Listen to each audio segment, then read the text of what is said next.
Professor Silvanus Okeke. Today I want to discuss consolidated education. How do we develop and match developed countries? How do we, as developing nations, develop in order to match the developed countries?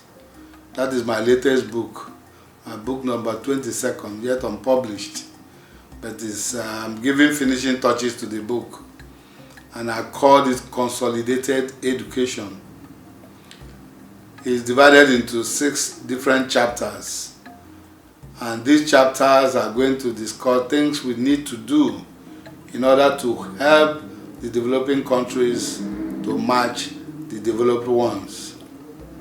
The first one is skill acquisition. Acquisition of skills and development is necessary because the Chinese and so many other countries, the Indians, they are all doing it.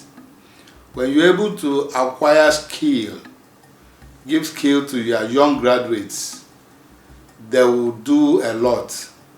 It's not just by rushing to make money without really consolidating. That is why I called it consolidated education. When we're able to acquire skills, when we're able to develop and produce rudimentary products, then we'll be trying to match the developed countries. Number 2, job creation.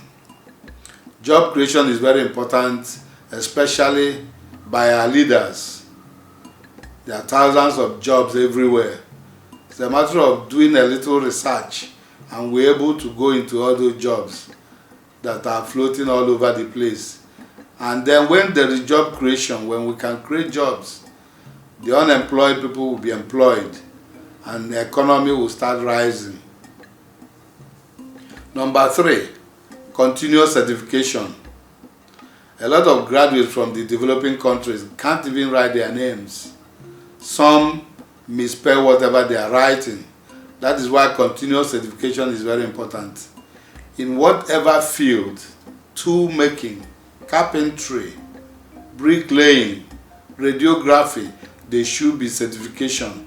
When there is certification, people will leave taking things for granted and start really consolidating on their books.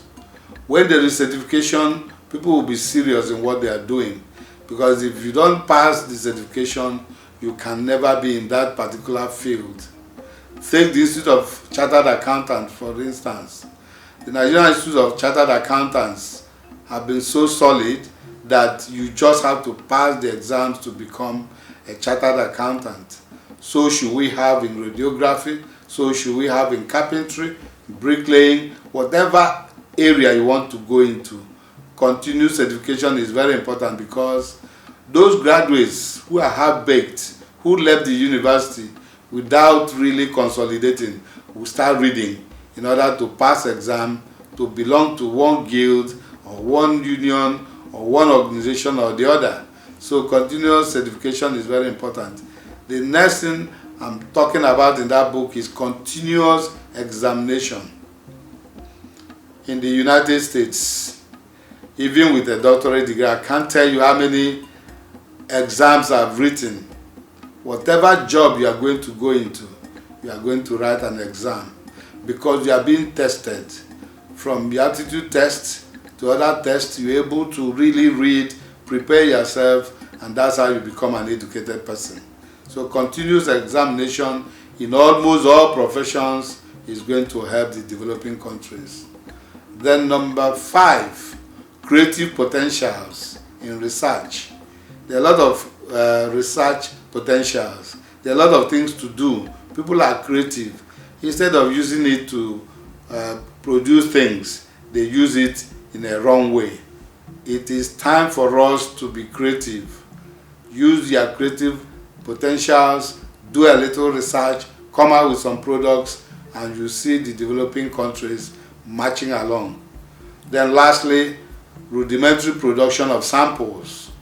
We need to produce. We need to even pretend to be producing.